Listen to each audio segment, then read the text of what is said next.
what makes a monarch ideal is two things.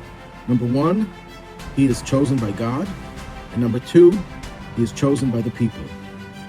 Now, Moses was chosen by God. There was no nation at that time to accept him as the leader, but even God had a hard time. It took him a full week to impress upon Moses that he has to be the liberator of the Jewish people, and he has to assume the position of leadership, because in Hasidic philosophy, we're taught that the power of leadership, for someone who's a real leader, is very deeply embedded in the psyche, in the soul, and it requires a lot of effort to elicit that power of leadership. Now, if we skip a few hundred years and we go to the beginning of the Davidic dynasty, King David himself, King David was anointed by Shmuel. Shmuel was a prophet sent by God to anoint him. Yet, even though he was anointed by God, chosen by God, he did not become king immediately. It took time before his own small circle of several hundred people embraced him and accepted him as king, and then it spread to the entire tribe of Yehudah, and then finally the entire Jewish nation accepted King David as their king, and he unified the people.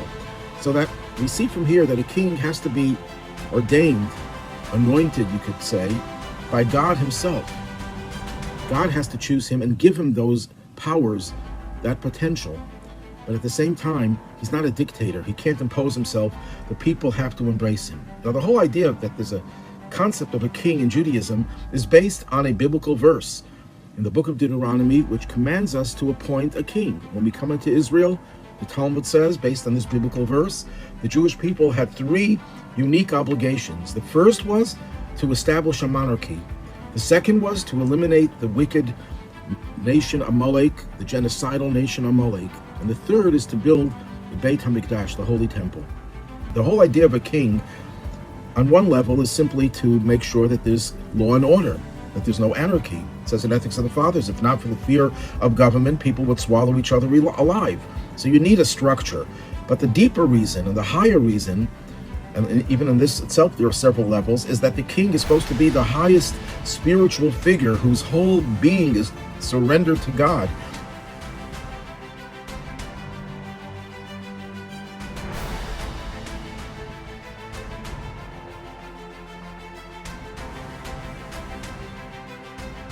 But the ideal king, which began with King David and continued through the ages, through various Jewish leaders, although it was not overt, when Moshiach finally is on the scene to take us out of exile, Moshiach will express that power